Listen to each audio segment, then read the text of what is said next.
કાલે અમારે મિહિરની ફરમાઈશ આવી કે ભાઈ આ 2D એકમ કોષમાં કેવી રીતે પેકિંગ ક્ષમતા ગણી શકાય. 3 ડાયમેન્શનમાં તો આપણે પેકિંગ ક્ષમતા ગણી, પણ 2 ડાયમેન્શનમાં પેકિંગ ક્ષમતા ગણી હોય તો આપણે જો કે પાઠ દરમિયાન આ બાબતની ચર્ચા નથી કરી, પણ ના કરવાનું એક કારણ છે, તમે 3 ડાયમેન્શનમાં જો તમને ગણતા આવડતી હોય તો અને થોડું ગણિતીય જ્ઞાન તમારામાં હોય તો 2 ડાયમેન્શનમાં પણ તમે શું કરી શકો છો, પેકિંગ ક્ષમતા ગણી શકો છો. તો બીજું કે જી અને નીટની પરીક્ષામાં અમુક વખત એને લગતા પ્રશ્નો પણ પૂછાયા છે, તો સારું થયું કે એને મને યાદ કરાવ્યું, તો આપણે એ પ્રકારના પ્રશ્નો અહીંયા કને ચર્ચી લઈએ. દ્વિપરિમાણમાં પેકિંગ ક્ષમતા. દ્વિપરિમાણમાં આપણે જ્યારે એકમ કોષ જોયા હતા ત્યારે બે પ્રકારના એકમ કોષ બનતા. એક તો ચોરસ રચના બનતી, એટલે કે જે ક્લોઝ પેકિંગ રચના, એક તો ચોરસ બનતી 2D ચોરસ, અને બીજી ષટકોણીય 2D હેક્સાગોનલ બનતી. તો અહીંયા સૌથી પહેલા આપણે 2D ચોરસ એકમ કોષમાં પેકિંગ ક્ષમતા ગણીશું. પણ સમજો, જ્યારે આપણે ત્રિપરિમાણમાં પેકિંગ ક્ષમતા ગણતા ત્યારે આખા ગોળાઓને ધ્યાનમાં લેતા. હવે ગોળો તો 3 ડાયમેન્શન થઈ જાય, અહીંયા આપણે 2 ડાયમેન્શનમાં વાત કરવાની છે, મતલબ આખા કદની ચર્ચા નહીં, પણ આપણે કોનિક ક્ષેત્રફળની વાત કરીશું. તો સ્વાભાવિક છે, ત્રિપરિમાણમાં પેકિંગ ક્ષમતા માટે આપણે શું કહેતા, ગોળાઓ દ્વારા રોકાયેલ કદ એની જગ્યાએ અહીંયા શું કહી દઈશું, ક્ષેત્રફળ. અને એકમ કોષનું કુલ કદ એની જગ્યાએ શું કહી દઈશું, એકમ કોષનું ક્ષેત્રફળ. અને જો તમારે ટકામાં શોધવું હોય તો ગુણ્યા કેટલા કરી નાખીએ, 100%. તો તમે આ માહિતી ધ્યાનમાં રાખજો. એક વાત. બીજું, 2D ચોરસ એકમ કોષમાં પેકિંગ ક્ષમતા અને HCP બંનેમાં આપણે ગણીશું. તો જો 2D ચોરસ આપણે કોને કહીએ છીએ, તો ગોળાની બરાબર ઉપર જ બધા ગોળા ગોઠવાયેલા હોય, મતલબ કે થપ્પીની ભાત જે છે એ કયા પ્રકારની હોય, એ પ્રકારની હોય, તો આ ચોરસ રચના થાય છે. તો હવે જોજો અહીંયા આગળ આ મેં લેયર ગોઠવીને બતાવ્યા છે, એમાં આનો સવર્ગાંક તમે જાણતા હતા કે 4 થાય છે. તો આ ગોળો જે છે આ મેં સ્ટાર કર્યું, એને અડેલા ગોળાની સંખ્યા 1 2 3 અને 4, અને આનાથી આને આપણે જોડી દઈએ તો આપણને ચોરસ રચના મળે છે, જેનો એક ભાગ હું અહીંયા કને બતાવું છું. તો આ મેઇન ગોળો ને આને અડેલા 4 ગોળા. હવે આપણે શું કરવું પડે, તો એક તો ગોળા દ્વારા રોકાયેલ ક્ષેત્રફળ શોધવું પડે, અને બીજું એકમ કોષનું ક્ષેત્રફળ શોધવું પડે. પહેલા આપણે શું શોધીએ, એકમ કોષનું ક્ષેત્રફળ આપણે શોધીએ. તો હવે જોજો અહીંયા કને એકમ કોષનું ક્ષેત્રફળ શોધવા માટે આપણે શું કરી નાખીએ, આ ચોરસ એકમ કોષ છે એની જે ધાર લંબાઈ છે એને આપણે શું કહી દઈશું, a કહી દઈશું. બીજું, અહીંથી આ જે હું વિકર્ણ દોરીશ એને હું કહી દઈશ b, બરાબર. આ પણ છે ધાર લંબાઈ a.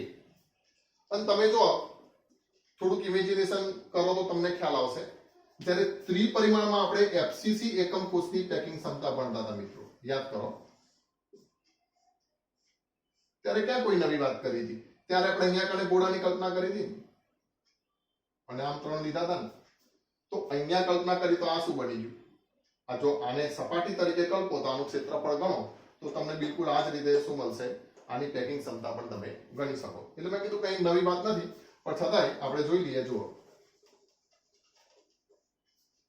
આકૃતિ ઉપરથી આપણને શું મળશે, તો આકૃતિ પરથી b² બરાબર a² વત્તા a² બરાબર શું મળ્યા, 2a² મળ્યા. Therefore b બરાબર આપણને શું મળ્યું, તો √2a. આને આપી દઉં સમીકરણ નંબર 1 આપેલો છે, આને આપી દઉં 2, જ્યાં તમને ખબર છે b શું કહીએ છે, ફલક વિકર્ણ, અને a શું કહીએ છે, ધાર લંબાઈ.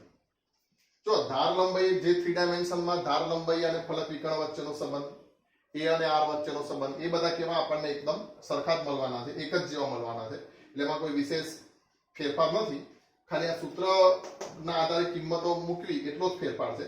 તો અહીંયા કને b બરાબર √2a મળ્યું. વળી b બરાબર 4r, ખબર છે ને. જેમ કે આ પહેલા ગોળાનું કેન્દ્ર છે, જેમ કે અહીંયાથી હું એમ કહી દઉં કે આ 1 2 ને 3 ગોળા અહીંયા આડેલા છે, તો તો આ એક વખત આર, બીજી વખત આર, ત્રીજી વખત આર અને આ ચોથી વખત આર. ખ્યાલ આવે છે? અહીંયા આર, પછી આ કેન્દ્ર, પછી આ બીજી વખત, ત્રીજી વખત અને આ ચોથી વખત. તો આ બી બરાબર મને શું મળ્યા? 4r મળે. Therefore 4r બરાબર અહીંયા આગળ શું મળશે? તો b બરાબર √2a મળ્યા અને b બરાબર 4r મળ્યા. તો 4r બરાબર પણ શું થશે? √2a થશે. Therefore r બરાબર, અથવા તો આપણે શું કહી દઈએ, a બરાબર 4r બાય √2 બરાબર 2√2r. આપણને બીજો સંબંધ મળ્યો. એકમ કોષનું ક્ષેત્રફળ. Therefore એકમ કોષનું ક્ષેત્રફળ એટલે કે a સ્ક્વેર. a સ્ક્વેર બરાબર શું મળશે? તો જુઓ, 2 નો વર્ગ 4, √2 નો વર્ગ 2 એટલે 4 દુ 8 અને 8 r સ્ક્વેર આપણને મળશે. એટલે એક માહિતી આપણને જોઈતી હતી એ મળી. આને હું આપી દઉં. જો આને નંબર 3 આપું તો આને આપી દઈએ ચલો 4. આને તો આપણે એક આપેલો જ રાખીશું. હવે ગોળા દ્વારા રોકાયેલ ક્ષેત્રફળ આપણે શોધીશું. તો શું કહેશું? હવે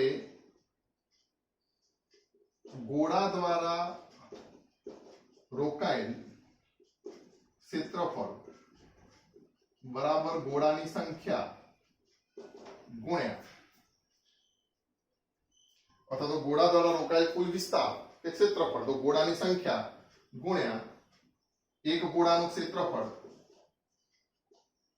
એક ગોળાનું ક્ષેત્રફળ. તો બરાબર. હવે ગોળાની સંખ્યા અહીંયા તમે જુઓ, આ એક ગોળો તો આખો દેખાય જ છે. બીજું અહીંયા જે છે ગોળાનો કેટલામો ભાગ આવશે? ચોથો ભાગ. સ્વાભાવિક છે. તમે એક ગોળાને 2 વખત કાપો.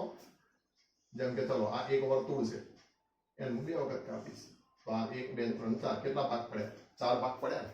આપણે ખબર છે, યાદ કરો, મેં એમ કીધું કે 90 ના ખૂણે તમે જેટલી વખત કાપો લંબ રૂપે 2 ના એટલી ઘાત ભાગ પડે. જેમ કે 1 વખત કાપો તો 2 ની 1 ઘાત મતલબ કે 2 ભાગ પડે. 2 વખત કાપો તો 2 ની 2 ઘાત મતલબ કે 4 ભાગ પડે. અને 3 વખત કાપો તો 2 ની 2 દુ 4 દુ 2 ની 3 ઘાત એટલે કેટલા? 8. એટલે કેટલા? 8 ભાગ પડે. એટલા માટે જ્યારે આપણે સમઘન એકમ કોષ કહેતા ત્યારે ખૂણા ઉપર 1/4 ભાગ આવતો હતો. અહીંયા કને ખૂણા ઉપર કેટલો ભાગ આવી જશે? 1/4 ભાગ આવી જશે. તો અહીંયા ગોળાની સંખ્યા સમજો, આ ચોથો ભાગ, આ ચોથો ભાગ, આ ચોથો ભાગ, આ ચોથો ભાગ, મતલબ આ અડધો ભાગ અને આખો ભાગ એટલે આ 1 થયો અને આ 1 થયો. એટલે ગોળાની સંખ્યા મને કેટલી મળશે? 2 મળશે. પડી ખબર? ફરીથી આ આખો ગોળો, આ કેટલો ભાગ છે? 1/4 ભાગ છે. એટલે આ બે ભેગા થઈને અડધો ભાગ થયો અને આ બે ભેગા થઈને અડધો ભાગ.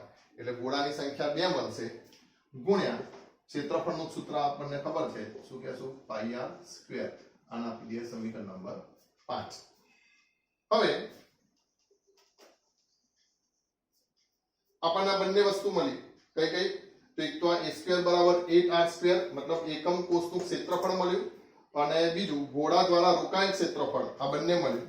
તો 5 અને 4 ને આપણે કેમાં મૂકી દેશું? 1 માં મૂકીશું. તો શું કહીએ? 5 અને 4 ને 1 માં મૂકતા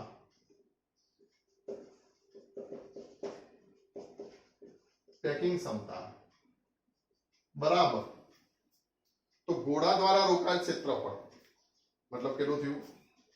2 પાઈ r સ્ક્વેર અને છેદમાં એકમ કોષનું ક્ષેત્રફળ. તો શું થઈ ગયું? 8 r સ્ક્વેર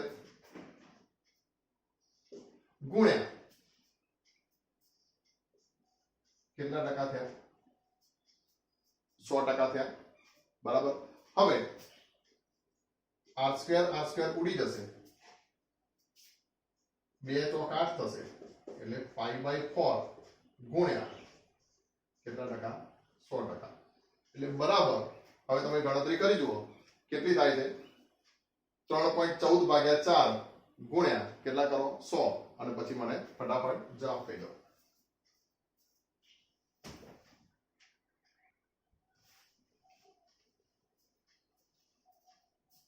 જો હવે એવું ને એવું અહીંયા કને 2D HCP માં આપણે પેકિંગ ક્ષમતા જોઈએ.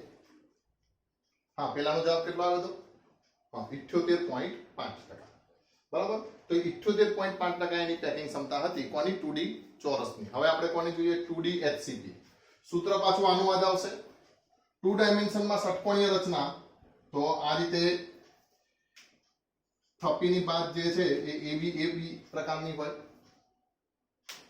અહીંયા જો આ જે ષટકોણ બનશે આ ષટકોણ બનશે અને એનાથી તમે આવું જે ત્રિકોણ બનાવો ખબર છે ને કે ભાઈ આ સવર્ગાંક તો 6 એ બધી ચર્ચા થઈ ગઈ એટલે બધા નથી કરતો। આ ABC તો આ ત્રિકોણ બનાવો તો તમે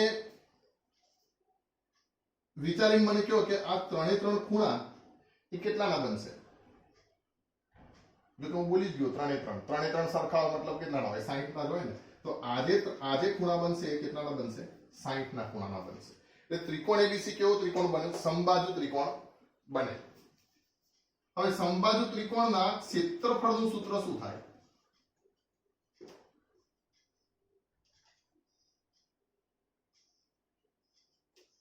અથવા તો આ ભાષાંતર દ્રષ્ટિએ સારું ના લાગે। સમબાજુ ત્રિકોણના ક્ષેત્રફળનું સૂત્ર બરાબર આપણે આવું લખીએ સમબાજુ ત્રિકોણ બને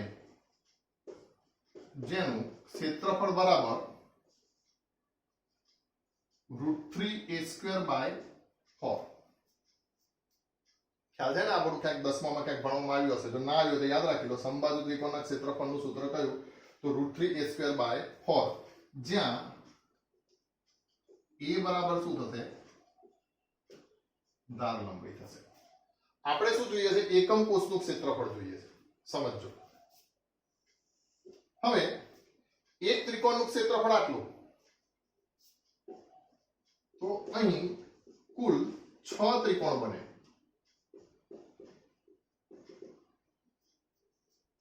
સમજો તમે અહીંયા કને આવું ષટકોણ દોરો એટલે તમને ખ્યાલ આવી જશે કે મારે જો અહીંયા સરખા ત્રિકોણ બનાવવા હોય અહીંયા ગોળ મૂકી દો તો 1 2 3 4 5 અને 6 કેટલા 6 ત્રિકોણ બનશે। તો 6 ત્રિકોણ બને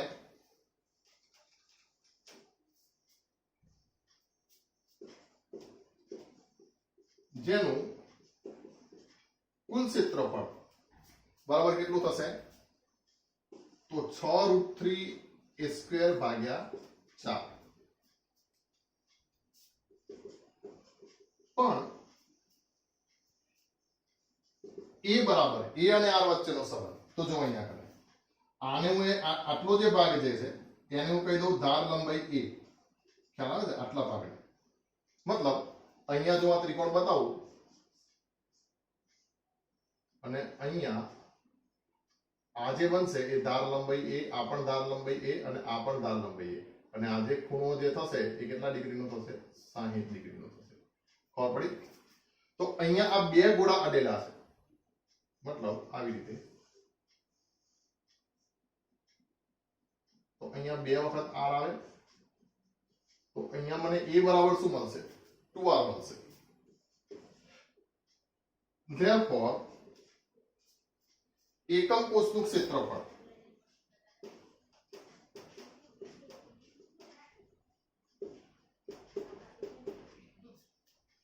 બરાબર શું મળશે a ની જગ્યાએ હું શું લઈ લઉં 2r तो 6√3 समझो a बराबर 2r तो a² बराबर કેટલા થશે 2r નો વર્ગ ગુણ્યા 4r²। ખ્યાલ આવે છે ને છેદમાં અહીંયા કેટલા કરના 4। તો એકમ કોષનું ક્ષેત્રફળ બરાબર 6√3 ગુણ્યા 4r નો સ્ક્વેર છેદમાં 4 આટલું મૂકી દઉં એટલે therefore એકમ કોષનું જે ક્ષેત્રફળ જે મને મળશે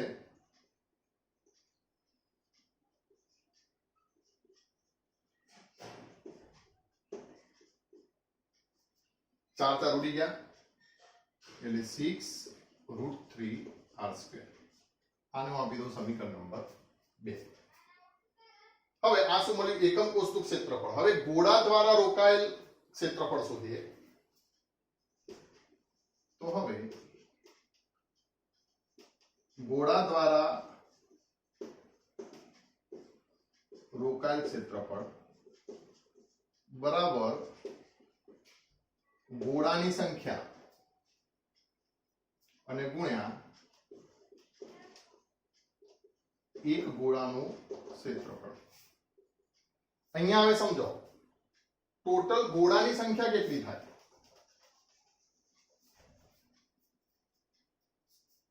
જેમ કે ચલો ફરીથી અહીંયા આગળ હું ષટકોણ દોરીને બતાડું.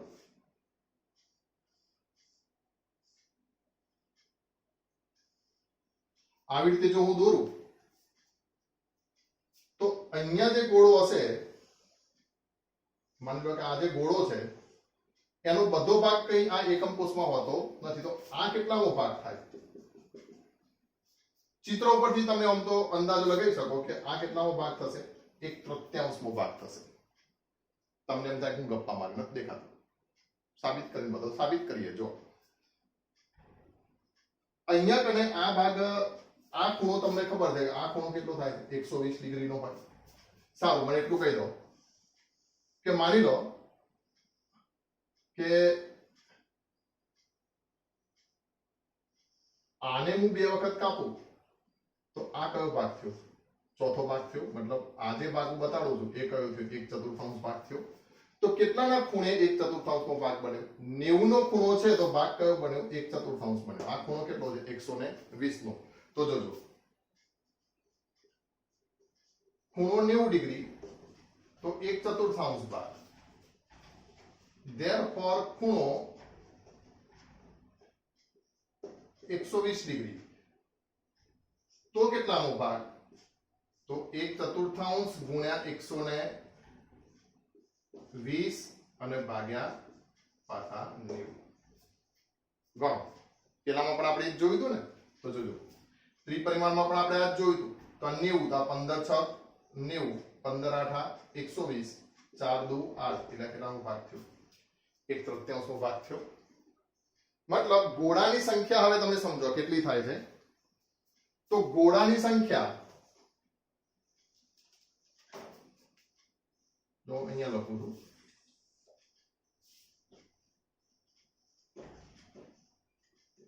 બરાબર 6 ખૂણા ગુણ્યા 1/2 અને વત્તા 1 કેન્દ્ર, તો બરાબર 3 વત્તા 1 એટલે કેટલા ગોળા થયા, 4 ગોળા થયા. ખબર પડી? 6 ખૂણામાં ગોળાનો સોરી 1/2 નહીં પણ કેટલામો ભાગ છે, 1/3 ભાગ થયો. એટલે આ થઈ ગયા 2 અને આ થઈ ગયા 1 એટલે ટોટલ કેટલા ગોળા થયા, 3 ગોળા થયા. અહીંયા આપણે જોયું ને કે ભાગ કેટલો આવ્યો, 1/3. કેવી રીતે? તો તમે સીધી ત્રિરાશી મૂકી દો કે 90 ના ખૂણે ચોથો ભાગ 1/4 ભાગ તો 120 ના ખૂણે કેટલો, તો તમને સીધો અહીંયા કને 1/3 ભાગ અહીંયા કને મળશે. અને એમને એમ પણ તમે ઇમેજિન કરી શકતા હો તો પણ તમે ચિત્રમાં જોઈ શકો છો. તો હવે ગોળાની સંખ્યા જે છે એ મને કેટલી મળી અહીંયા કને, ટોટલ 3. તો 3 ગોળા ગુણ્યા એક ગોળાનું ક્ષેત્રફળ, તો આ શું થઈ ગયું, πr².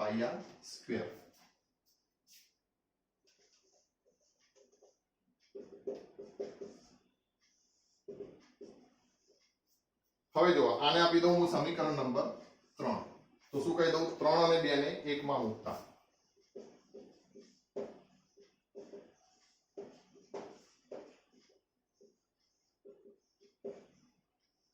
તો પેકિંગ ક્ષમતા બરાબર કેટલી મળશે, તો જોજો ગોળા દ્વારા રોકાયેલ ક્ષેત્રફળ. તો ગોળા દ્વારા રોકાયેલ ક્ષેત્રફળ કેટલું થયું, 3πr² અને છેદમાં એકમ કોષનું કુલ ક્ષેત્રફળ. તો એકમ કોષનું ક્ષેત્રફળ કેટલું મળ્યું, 6√3r² અને ગુણ્યા 100%. તો બરાબર અહીંયા પણ પાઈના ગુણકમાં હું ગણી નાખું છું. તમને ખ્યાલ આવી ગયો તો ફટાફટ તમે ગણતરી કરીને કહી શકો છો કે કેટલા થયા. તો જો અહીંયા કને કેટલા કરી નાખીએ, 3 દુ 6, r² ઉડી ગયા એટલે પાઈના છેદમાં 2√3 ગુણ્યા કેટલા ટકા, 100%. ચલો ફટાફટ તમે ગણી નાખો, તમારી જોડે કેલ્ક્યુલેટર હશે ને પછી મને કહો, પછી મને તો કે ઠીક છે પણ કયો કે કેટલા ટકા થશે.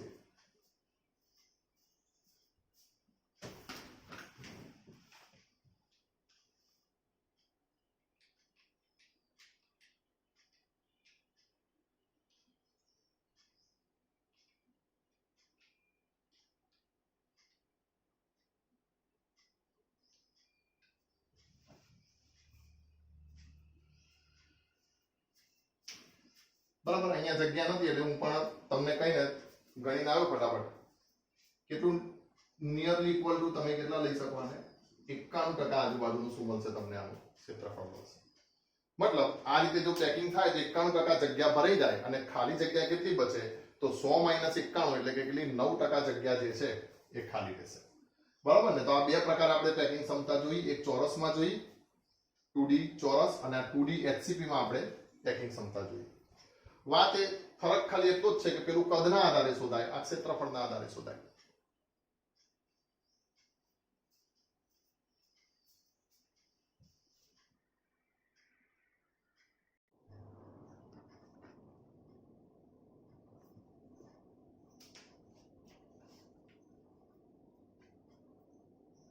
જો હવે આપણે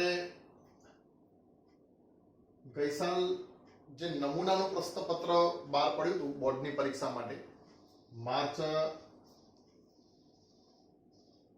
2020 માટે શિક્ષણ પરીક્ષણ 2020 ના અંકમાં જે હતું, જે બોર્ડ દ્વારા બહાર પડ્યું હતું, એની અંદર પહેલો જ MCQ આપેલો છે.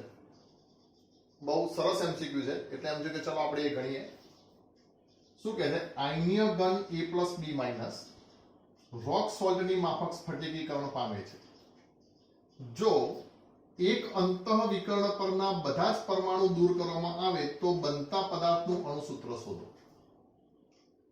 સમજો, અહીંયા છે રોક સોલ્ટ, મતલબ NaCl. તો A+B જે છે એ રોક સોલ્ટની માફક, મતલબ એનું જે બંધારણ જે છે એ કોના જેવું છે? NaCl જેવું. હવે NaCl નું બંધારણ કેવું હોય? તો આપણે વિશેષ પ્રકારના એકમ કોષ ભણ્યા હતા, એમાં આપણે ચર્ચા કરી હતી. માની લો હું એમ કહી દઉં કે આ જે ટપકા વડે બતાડું છું એ છે B- આયન, અને ચોકડી વડે હું બતાડીશ A- આયન. સામાન્ય રીતે આપણે મોટા ગોળા હોય છે ક્લોઝ પેકિંગ કરે એવું બતાવતા હોઈએ છીએ. તો આ કરે છે FCC ક્લોઝ પેકિંગ.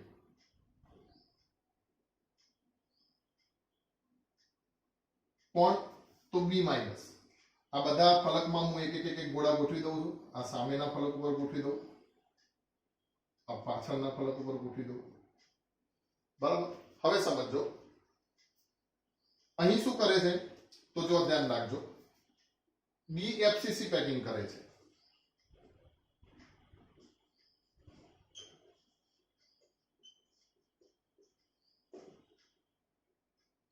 માટે B ની સંખ્યા જે છે કેટલી થશે? જગ્યાનો ઘણો બધો અભાવ હોય છે એટલે આને ટૂંકમાં કરી નાખીએ ટૂંકું અહીંયા. તો જુઓ, FCC પેકિંગ કરે મતલબ B- જે છે એ કઈ જગ્યાએ હશે?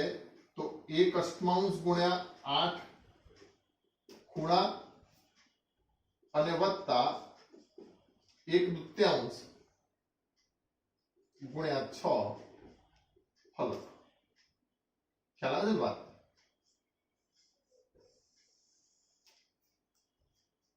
એક 1/2 × 8 ખૂણા ઉપર આ હશે અને 1/2 × 6 ફલક ઉપર આ હશે. બીજું, હવે એ ક્યાં ગોઠવાયેલા હશે? તો તમને ખબર છે કે Cl- ક્લોઝ પેકિંગ કરી દે, અને પ્લસ જે ધાર અષ્ટફલકીય છિદ્રો હોય એની અંદર ગોઠવાયેલા હોય. તો અહીંયા કને પણ A+ જે છે અષ્ટફલકીય છિદ્રમાં ગોઠવાયેલા હશે. તો અષ્ટફલકીય છિદ્રો બધી જ ધારના કેન્દ્રમાં હોય આવી રીતે.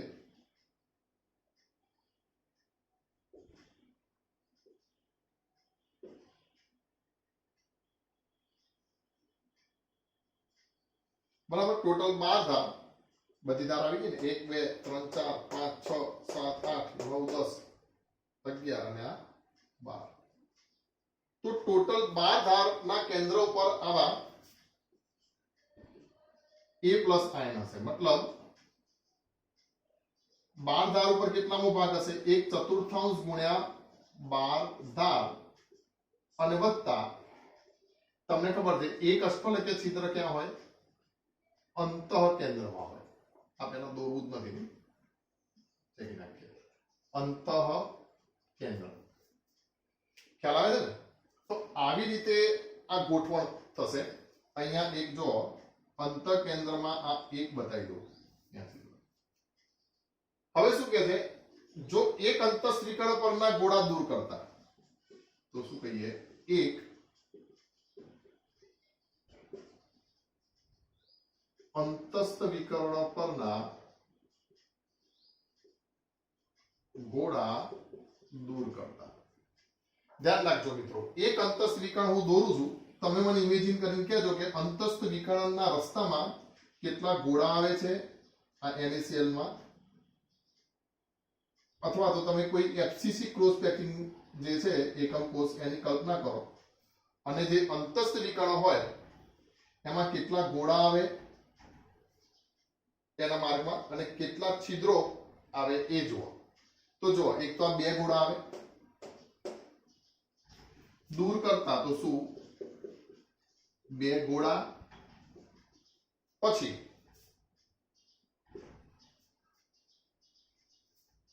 એક ઓવી. 2 ગોળા ક્યાંથી દૂર થાય, તો 2 ગોળા ખૂણા પરથી આવું લખીએ,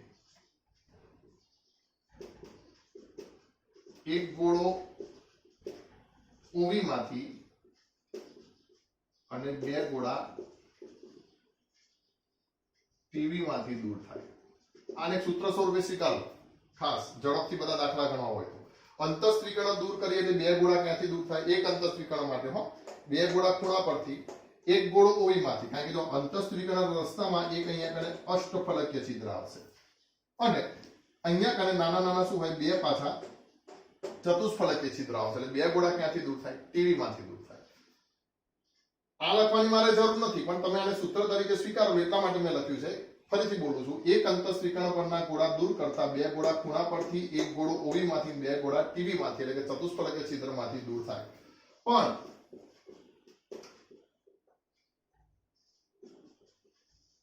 NaCl ના ટીવી માં ગોળા ના હોય.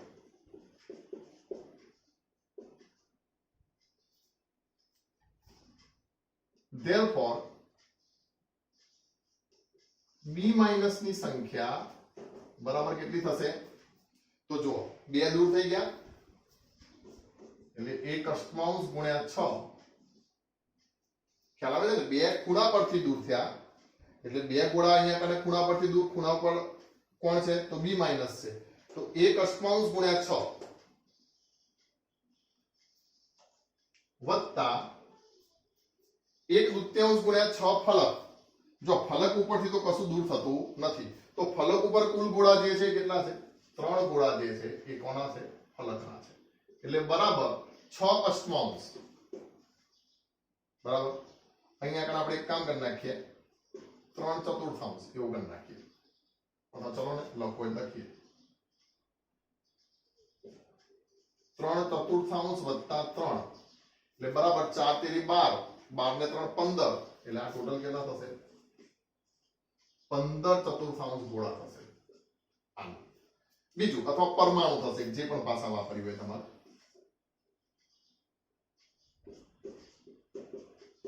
A+ ની સંખ્યા કેટલી થશે, તો સમજો A+ ક્યાં આવેલા છે, તો ધાર ઉપર આવેલા છે. બરાબર, તો A+ ની સંખ્યા કેટલી, તો 1/4 ગુણ્યા 12 ધાર. હવે ધાર ઉપરથી તો કશું દૂર થશે નહીં, પણ આ અંતઃકેન્દ્ર પરનો એક ગોળો શું થઈ જશે, અહીંથી દૂર થઈ જશે. તો જુઓ, 1/4 ગુણ્યા 12 બરાબર 3, કારણ કે અંતઃકેન્દ્ર પરનો A+ આયન દૂર થાય. કીધું ને, ઓવી માં થી એક ગોળો દૂર કરી નાખશું. માટે સૂત્ર A3 અને B 15/4, એટલે A 4 તેરી 12 અને B કેટલા થશે, 15. થયું? એટલે જો તમે સમજશો, રકમને બરાબર સમજશો, 90% જવાબ એ તમારી રકમની સમજૂતી છે. રકમને બરાબર જો સમજશો તો તમારો સીધો જવાબ આવી જશે. ખબર પડી ને? પહેલા તો તમને NaCl નું ખબર હોવી જોઈએ કે કઈ કઈ જગ્યાએ ધન આયન હોય, કઈ કઈ જગ્યાએ ઋણ આયન હોય. તો આ પ્રમાણે એની ગોઠવણી હોય, અને પછી આને સૂત્ર તરીકે સ્વીકાર લો એક અંતસ્ત્રીકર્ણ પરના ગોળા દૂર કરીએ તો બે ગોળા ખૂણા પરથી, એક ગોળો ઓવી માંથી, બે ગોળા ટીવી માંથી દૂર થાય. પણ NaCl માં ટીવી માં ગોળા ના હોય એટલે ટીવી માંથી આપણે દૂર કરવાના નથી, મતલબ ચતુષ્ફલકીય છિદ્રમાંથી. તો આ રીતે બે દૂર કરીશું તો આપણો જવાબ મળશે A12B 15. ચાલો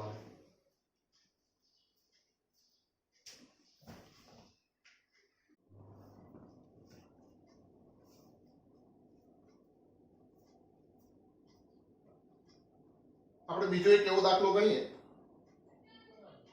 કે જેથી તમે વધુ સમજણ કેળવી શકો. અહીંયા જો શું કહે છે, એક આયનીય ઘનમાં એ પરમાણુ અથવા તો ચાલો ને એક ઘનમાં, આયનીય નથી લખતા કારણ કે આપણે પરમાણુ લખીએ છીએ, એક ઘનમાં એ પરમાણુ FCC રચે છે, BOV માં એટલે અષ્ટફલકીય છિદ્રમાં અને એક ટીવી માં એટલે કે ચતુષ્ફલકીય છિદ્રમાં ગોઠવાયેલા છે. જો એક અંતઃવિકર્ણ પરના પરમાણુ દૂર થયેલા હોય તો ઘનનું સૂત્ર શોધો. હવે અહીંયા કને સીધી જ તમે પેલી વાત યાદ રાખો, અંતઃવિકર્ણના ગોળા દૂર કરતા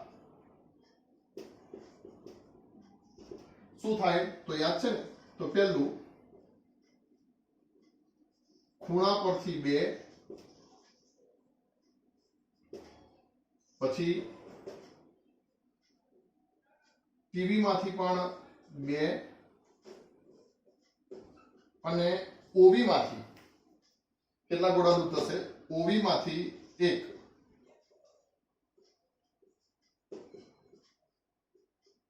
ગોળો દૂર થાય. હવે સમજો અહીંયા કને ક્લોઝ પેકિંગ કોણ રચે છે, તો એ પરમાણુ, તો એ ક્લોઝ પેકિંગ રચે છે. therefore એ ની સંખ્યા અહીંયા હું લખી દઉં છું 1 ગુણ્યા 8 ખૂણા પર અને વત્તા 3 ક્યાં છે, ફલક પર. જો મારે હવે અહીંયા કને ફલકમાં 1/2 ગુણ્યા 6 લખવાની જરૂર નથી કારણ કે ફલક ઉપરથી ગોળો દૂર થતો નથી. જ્યાંથી ગોળા દૂર થતા હોય એના વિશે જ આપણે લખીશું, બરાબર. પેલું તો પહેલા દાખલામાં તો શું તમે સમજો એટલે બધું લખ્યું હતું.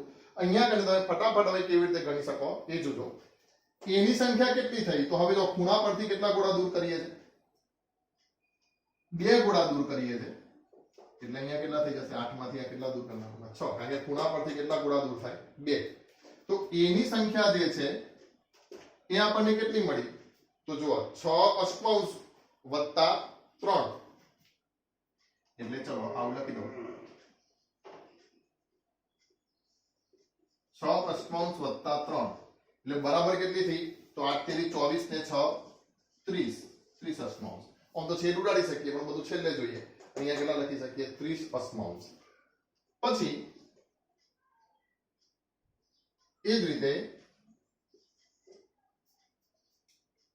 ટીવી માંથી બે ગોળા દૂર થાય છે. ટીવી માં કોણ ગોઠવાયેલા છે, તો એ પેકિંગ રચે છે બી અને અહીંયા શું કહી દઈએ સી, સી ટીવી માં ગોઠવાયેલા છે એવું. તો હવે બી ઓવી માં ગોઠવાય છે એટલે ઓવી માંથી કેટલા ગોળા દૂર થશે, એક ગોળો દૂર થશે. તો બી ની સંખ્યા હવે સમજો, FCC એકમ કોષમાં ગોળાની સંખ્યા 4 હોય તો અષ્ટફલકીય છિદ્રોની સંખ્યા પણ કેટલી હોય, 4 હોય. તો બી ની સંખ્યા કેટલી થશે, 4 - 1 બરાબર 3. અને એ ની સંખ્યા તો તમને ખબર છે એ ક્યાં છે, અરે સોરી વાળી ઘડી કેમ એ યાદ આવે છે, તો અહીંયા કોની સંખ્યા કરી નાખશું, સી ની સંખ્યા. તો સી ક્યાં છે, ટીવી માં છે, તો મતલબ સી ની સંખ્યા એ કરતા બમણી, તો FCC માં એ 4 છે તો સી કેટલા થઈ ગયા, 4 ના ડબલ 8 થયા. તો અહીંયા કને શું કરી નાખશું, આ સી ની સંખ્યા 8, 8 માંથી 2 ગયા એટલે બાકી કેટલા બચ્યા, 6. વાત સમજાય રાખી. પેલો દાખલો ના દાખલો કેમ જુદા લાગે છે, કારણ કે પેલામાં મેં એક એક કરીને બધું ક્યાંથી દૂર થાય છે બતાવ્યું હતું. અહીંયા તમારે જ્યાંથી દૂર થાય છે એને જ આવી રીતે બતાવ્યું, બાકીને આપણે આખા ગોળા તરીકે કલ્પી લીધું. તો હવે જે સૂત્ર બનશે એ કેવી રીતે બનશે, તો એ કેટલા મળ્યા, 30 અષ્ટમાંશ એટલે 30/8. બી કેટલા મળ્યા, તો 3 અને સી કેટલા મળ્યા, 6. તો બરાબર એ 30, બી 8 તેરી 24 અને સી 8 છગે 48. હવે અહીંયા તમે સીધું કોમન કાઢી શકો, જેમ કે આ 48 છે તો 8 પંચુ 40, 6 6 પંચુ 30, 8 છકા 48, 6 કોમન નીકળશે ને તો એ કેટલા કરી નાખીએ 6 પંચુ 30 એટલે a 5 b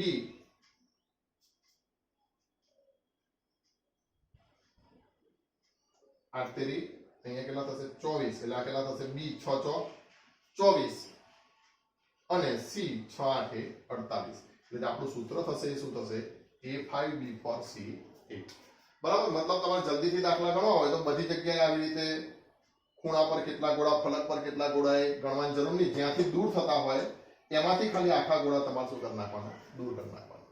બરાબર. ફરીથી અંતસ્વિકર્ણ કરના ગોળા દૂર કરી એટલે ખૂણા પરથી બે ગોળા દૂર થશે. તો આખું પેકિંગ આ રચતા હતા તો ખૂણા પરથી બે ગોળા દૂર કરેલા 30/8 મળ્યું. ટીવી માંથી બે ગોળા દૂર થશે તો c ની સંખ્યા ટોટલ આ 4 થતી હતી તો 4 ની ડબલ કેટલી 8, 8 માંથી 2 જાય તો કેટલી થાય 6. b ની OB ની સંખ્યા 4 જ થાય, એમાંથી એક ગોળો દૂર થાય એટલે 3. એમ કરીને તમને સૂત્ર મળશે a5b4 c8. બરાબર. આ આપણે અમુક પ્રકારના દાખલાઓ અહીંયા કને ગણ્યા. બીજું બધા દાખલા આપણે અહીંયા કને ગણી શકીએ એવું જરૂરી નથી. એટલે તમે શું કરશો, તમને જે પણ માન લો કે તમે કોઈ પણ રેફરન્સ બુક યુઝ કરતા હોય, કોઈ પણ જગ્યાનું મટીરીયલ યુઝ કરતા હોય, તમને કોઈ પ્રશ્ન નથી ફાવતો તો એ તમે મને મેસેજ કરીને કહો છો અથવા તો કોમેન્ટમાં લખો છો તો હું તમને એ પ્રકારના પ્રશ્નોનું સોલ્યુશનનો વિડીયો બનાવીને અહીંયા આગળ મૂકીશ. આટલેથી હવે આપણે પાછું એક કામ કરીશું, આપણી ચોપડીની અંદર, કારણ કે મેઇન ચોપડી રહી ના જાય આ બધામાં, એટલે આપણે ચોપડીની અંદર જે ઇન્ટેક્સ પ્રશ્નો છે અને ઉદાહરણના પ્રશ્નો છે એ પહેલા ફટાફટ એક એક કરીને આટલા ટોપિક સુધીના સોલ્વ કરી જશું. પછી આગલો પાઠ ચલાવીશું અને સ્વાધ્યાય જે છે એમાંથી અમુક પ્રશ્નો આપણે લીધા છે તો સ્વાધ્યાય જે છે એ પછી ફરીથી આપણે આખું ચોપડીના આધારે જોઈ જઈશું. બરાબર. આટલું લખી દો.